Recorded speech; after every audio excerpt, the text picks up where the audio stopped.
ایک باپ ڈھال بن کے اپنے چھوٹے چھوٹے بچوں کے سامنے کھڑا ہے اور مسلسل فائرنگ ہو رہی ہے اور مسلسل ہاتھ جوڑ کے معافی مانگ رہا ہے اور اپنے بچوں کے سامنے کھڑا ہے، اور پھر اس کو گولیاں لگتے دیکھی، اس کے بچے کو گولیاں لگتی، سب کو تڑپتے دیکھا، سب کو مرتے دیکھا۔ یہ ہے وہ ملک جو پہلے قابض ہوا زمین پہ فلسطینیوں کی، اور یہ تو دو خاکیں ہیں، ایسے ہزاروں خاکے مجھے آپ کو بتانے کی ضرورت نہیں، آپ خود جا کے دیکھ لیجئے، اور آپ اوڈیسٹی دیکھیں کہ وہ ملک جس سے زیادہ گھنونا انسانی حقوق کی پامالی کا ریکارڈ کسی کا نہیں، وہ کل کہہ رہا ہے کہ پاکستان کے اندر ذرا حقوق پہ خیال کیجیے۔ تو یہ تو ہو گیا کہ کون کہہ رہا ہے، اب میں آپ کو بتانا چاہتا ہوں کہ کیا کہہ رہا ہے، اور یہ کس وقت کہہ رہا ہے۔ وقت کیا ہے؟ 9 مئی کے بعد کا۔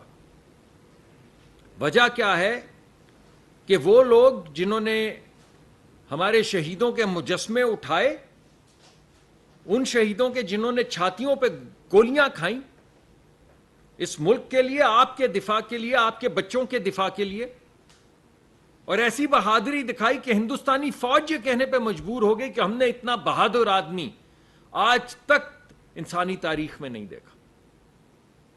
اور یہاں پہ ہمارے کچھ لوگوں نے ہماری آنکھوں کے سامنے سیاسی مقاصد کے حصول کے لیے ان کے مجسمے اٹھائے، انہیں ٹھوکریں ماری، اٹھا کے نیچے پھینکا اور تصویریں بنائی۔ اور آپ نے دیکھا کور کمانڈر کا گھر، یعنی جس کور کو آپ کے بچوں کی حفاظت پہ مامور کیا گیا ہے، لاہور کے کور کمانڈر، کہ اگر کوئی باہر سے حملہ کرے تو وہ تمام فورس جو کور میں آتی ہے وہ ایک سیسا پلائی دیوار بن کے سامنے کھڑی ہو جائے آپ کے بچوں کی حفاظت کے لیے۔ دشمن تو ان کا کچھ نہیں بگاڑ سکا، 65 میں اس نے کوشش بھی کر کے دیکھ لی، بڑے خواب دیکھے انارکلی کے، جم خانہ میں آ کے پارٹی کرنے کے، اور منہ کی کھانی پڑی۔ اور وہ تمام شہداء، عزیز بھٹی شہید وہاں پہ تھے، جن نے ایک دیوار بن کے ان کا مقابلہ کیا، انہیں دشمن تو کچھ نہیں کر سکا۔ لیکن ہمارے اپنے کچھ لوگ وہ گئے اور انہوں نے آگ لگا دی، خاک کر دیا اس مکان کو جس کے باہر جناح ہاؤس لکھا تھا۔ اور میں آپ کو ایسی بے شمار ایگزامپل، یہ کھیل ہے بھائی، آپ لوگوں کو زندہ جلا دیں، آپ وہ لوگ جن نے آپ کے بچوں کی حفاظت کرنی ہے ان کے گھروں کو آگ لگا دیں، آپ وہ شہید جنہوں نے چھاتی پہ گولی ماری ہے ان کے مجسموں کو ٹھوکریں ماریں، آپ وہ جہاز جس نے 65 میں ایک ایک جہاز نے 6 8 8 9 9 جہاز گرائے انہیں آگ لگا دیں۔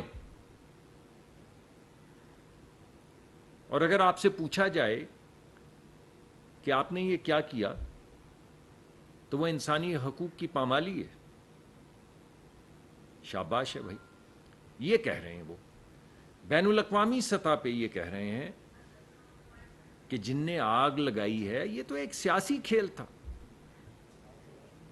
اگر جو لوگ کہہ رہے ہیں ان کے ملک میں یہ سیاسی کھیل کھیلا جائے، ان کی پارلیمان پہ حملہ کیا جائے، ان کے شہداء کی خاک اڑائی جائے، تو یہی کہیں گے کہ انہیں شامل تفتیش نہ کریں، انہیں گرفتار نہ کریں، ان کی تصاویر جو ہیں ان کو نادرا کی تصاویر سے ملا کے دیکھیں نہ کہ کیا یہ واقعی مجرم ہیں یا ایسے الزام لگ گیا۔ ہم کسی ملزم کے خلاف نہیں، ہم صرف یہ کہہ رہے ہیں کہ ایک متانت کے ساتھ تحقیق ہونی چاہیے، اور وہ لوگ جن نے جرائم کیے ہیں، صرف وہ لوگ، ایسا نہیں کہ کسی گاڑی میں ہیروئن ڈالی 20 کلو اور اس کو تقریباً موت کی کال کوٹری میں ڈال دیا اور موت کی سزا تک لے گئے، ایسا نہیں۔ لیکن اگر کسی نے جرم کیا ہے تو اس جرم کے مطابق، پاکستانی آئین کے مطابق، پاکستانی قانون کے مطابق، جو قانون لاگو ہوتا ہے، جو عدالت لاگو ہوتی ہے، پہلے تفتیش ہونی چاہیے، جرم ثابت ہونا چاہیے، پھر اس کی عدالت میں اس کا ٹرائل ہونا چاہیے۔ تو یہ انسانی حقوق کی خلاف ورزی ہو گئی۔ تو میں نے آپ کو 2 باتیں بتا دی کہ کون کہہ رہا ہے اور یہ بھی بتا دیا کہ کیا کہہ رہا ہے۔ اب جس سوال کا جواب میں آپ کو نہیں دینا چاہوں گا وہ یہ ہے کہ کیوں کہہ رہا ہے۔ اتفاق ہے کہ اسرائیل کبھی نہیں بولا، مگر 9 مئی کے بعد ایک دم اس کے دل میں خیال آیا کہ پاکستان کے متعلق ذرا بین الاقوامی سطح پہ ایک آواز اٹھانی چاہیے۔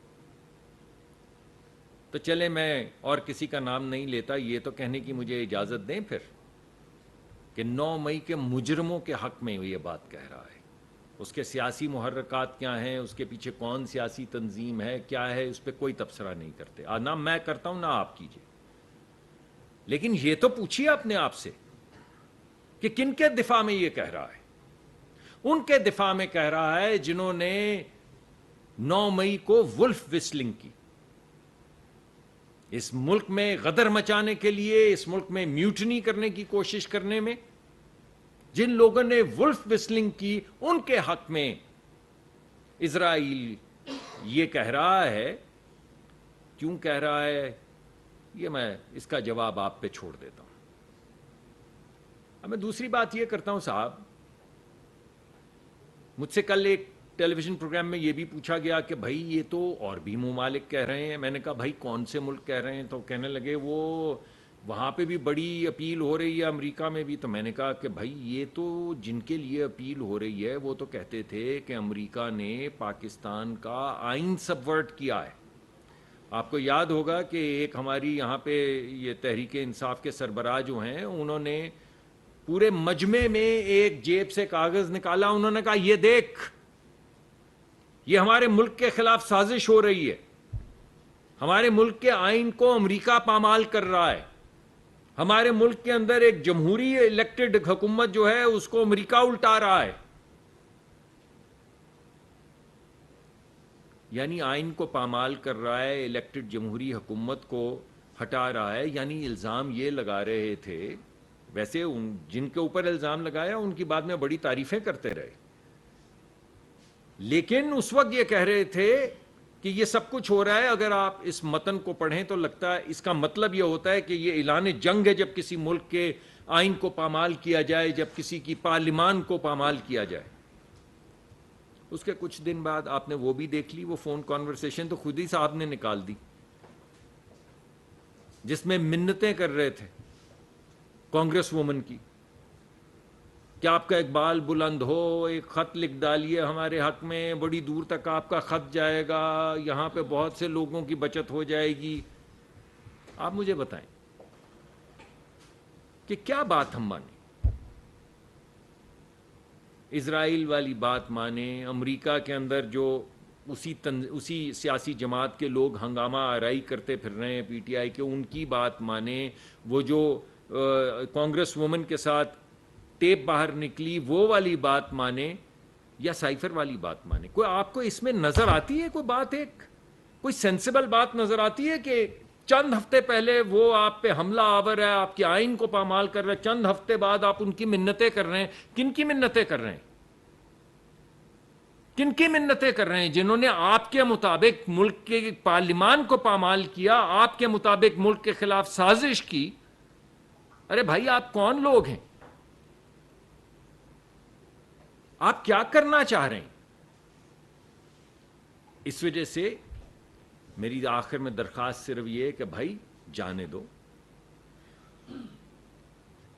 سیاست کی زد میں صرف سیاسی حریف ہونے چاہیے، اور وہ بھی صرف سیاسی مقدمہ کے طور پہ۔ ہماری کیا دشمنی ہے ایک دوسرے سے؟ آپ نے سیاسی حریفوں کی گاڑیوں میں ہیروئن ڈال دی، آپ نے لوگوں کو موت کی کال کوٹری میں ڈال دیا، آپ نے لوگوں کی بچیوں کو رگیدا، ان کے متعلق جو جو لغویات کہیں وہ انسان دوبارہ ریپیٹ کرنے سے قاصر ہے۔ آپ اس ملک کو کیا بنانا چاہتے؟ تو بھائی چھوڑ دیں اور تھوڑی بات کرنے دیں ترقی کی، تھوڑی بات کرنے دیں آگے بڑھنے کی۔ ہم تو ایک کوشش کر رہے ہیں کہ یہ آئی ایم ایف کا پروگرام ہو، چاہے وہ